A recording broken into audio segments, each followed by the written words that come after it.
Here's a technique that I've been having a really good time with lately, and I say that because a really good time just means I've been having a lot of luck with it, and I found it's been working well for me over the last couple of months here.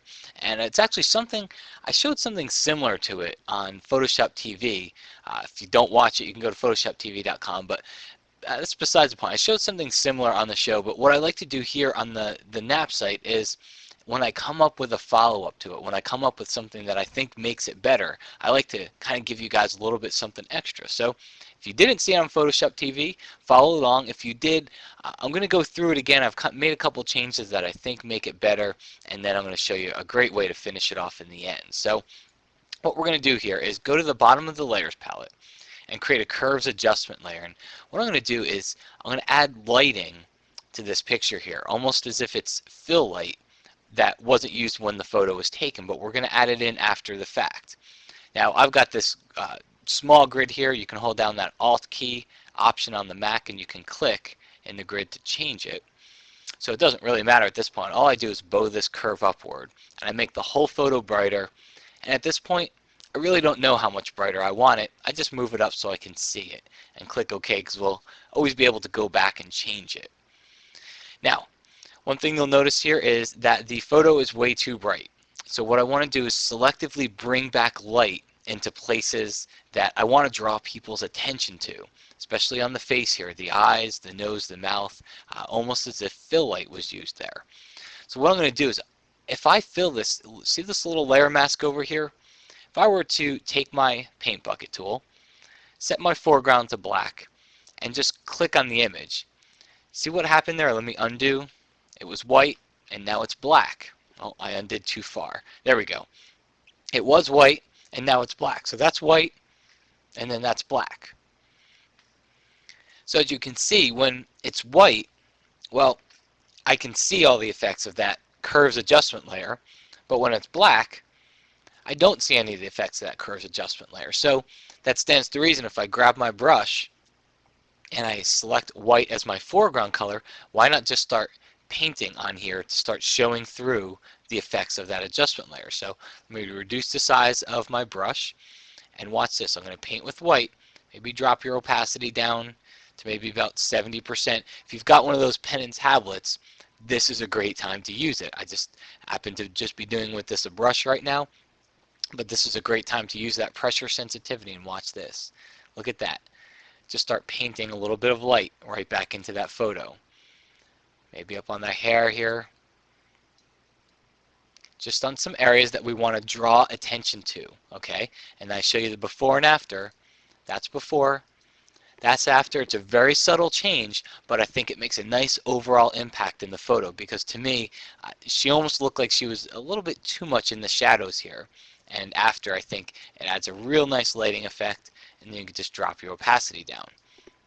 Now let's take a look at another photo here. And I'll do the same trick. I will go to the bottom of the layers palette. I'll add a curves adjustment layer, and then just move my curve upward. Click OK. Now, incidentally, one thing I forgot to show you, let's go back to this one. Remember how I said I don't know if it's too light or too dark in the beginning? Well, you can just double click on that curve adjustment, and now I can come in here and reel it back in, or I can decide I want to make it brighter altogether. So that's the benefit of using that curves adjustment layers. You can always double click and edit the curve. Okay, now let's get back to this one. So I added my curve adjustment layer. That's before, that's after. We're probably a little bit too bright right now. So what we'll do is fill it, that layer mask, with black, and we just click on the layer to target it. And the easy way to fill with black is just set your foreground to black and use your paint bucket, and that fills it with black. There's a shortcut key. You can hold down Alt Backspace and Option Delete on Mac to do it as well. And then we'll take our brush, set our foreground to white, and I'll do the same thing here. Start painting in some light back onto the photo. See that? Look at that. Adds a real nice effect here.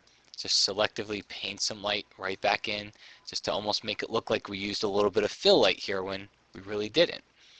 And especially I like it around the eyes, just to kind of make those eyes pop out a little bit more. That's what people are going to be drawn to.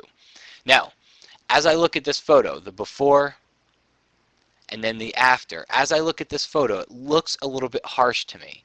Right along here and right along here. It looks a little bit harsh. So there's a way to fix this, and that is if I hold down the Alt or the Option key, Alt on PC, Option on Mac, and I click on this layer mask over here, see what happens? It shows me what's on this layer mask. And it's just a combination of black and white, just white brush strokes on top of that black background. Well, this layer mask is actually just like any other layer, which means that I can apply a filter to it.